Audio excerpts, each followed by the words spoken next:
All right. Captain Caveman 420 coming at you. And now I know it's been a while. I've been certainly a busy little bee.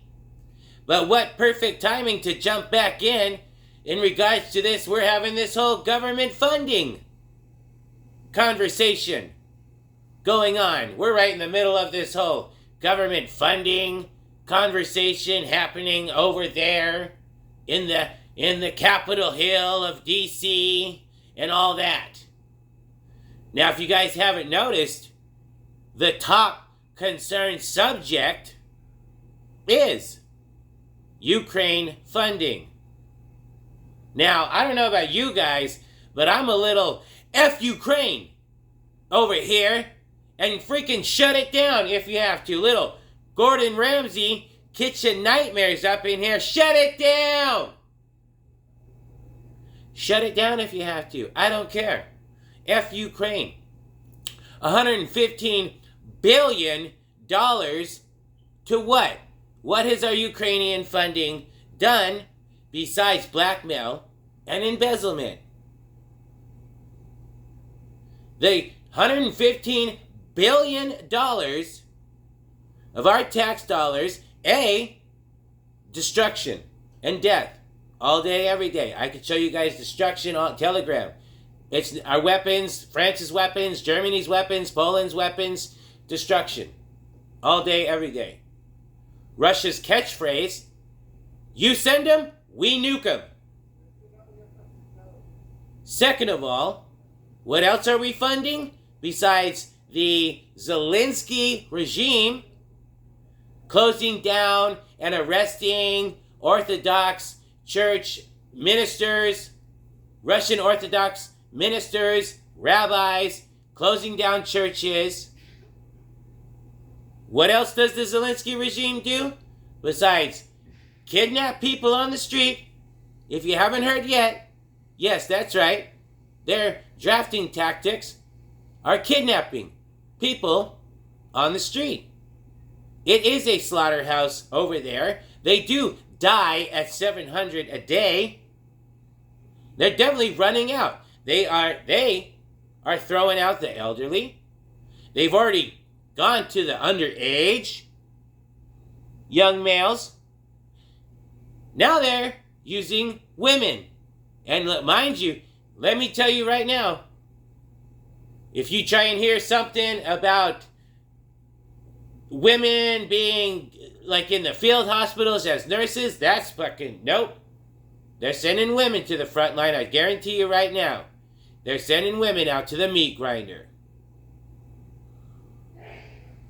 Those are just a few examples of the things that our wonderful Ukrainian aid has been funding this whole time.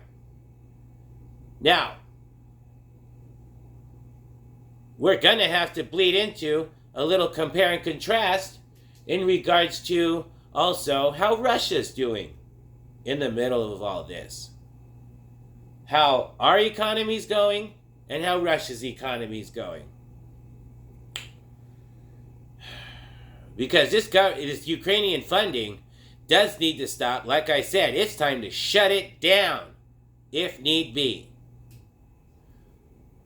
We're dealing with failed sanctions.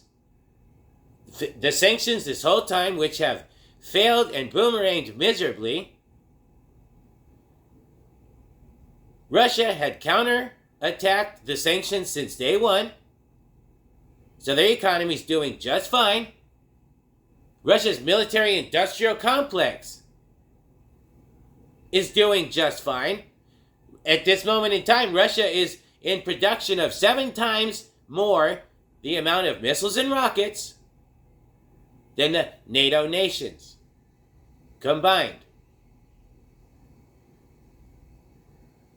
Russia, who has actually more support, 90% of the world besides US and Europe,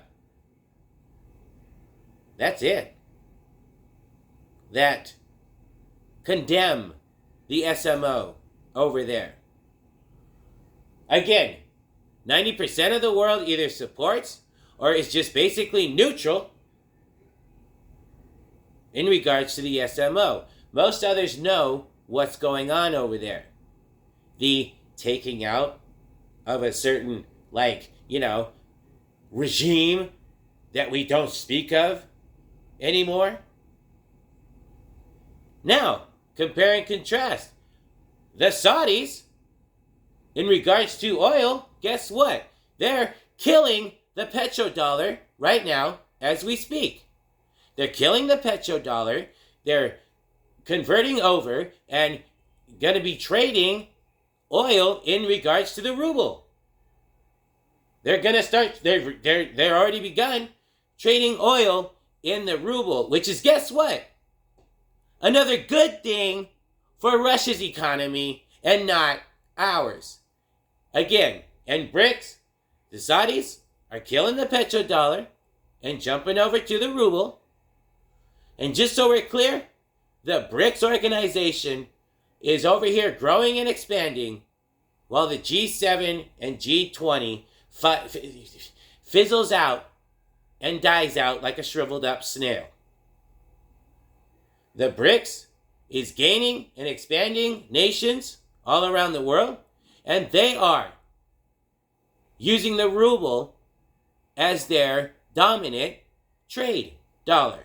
So, yeah, what's our 115 billion aid done thus far?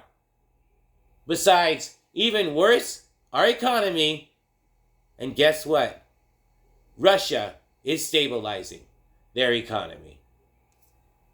So, like I said, regards to government funding, F Ukraine, and if you can't stop the blackmail, then guess what? Shut it down! Oonga boonga! Captain Caveman!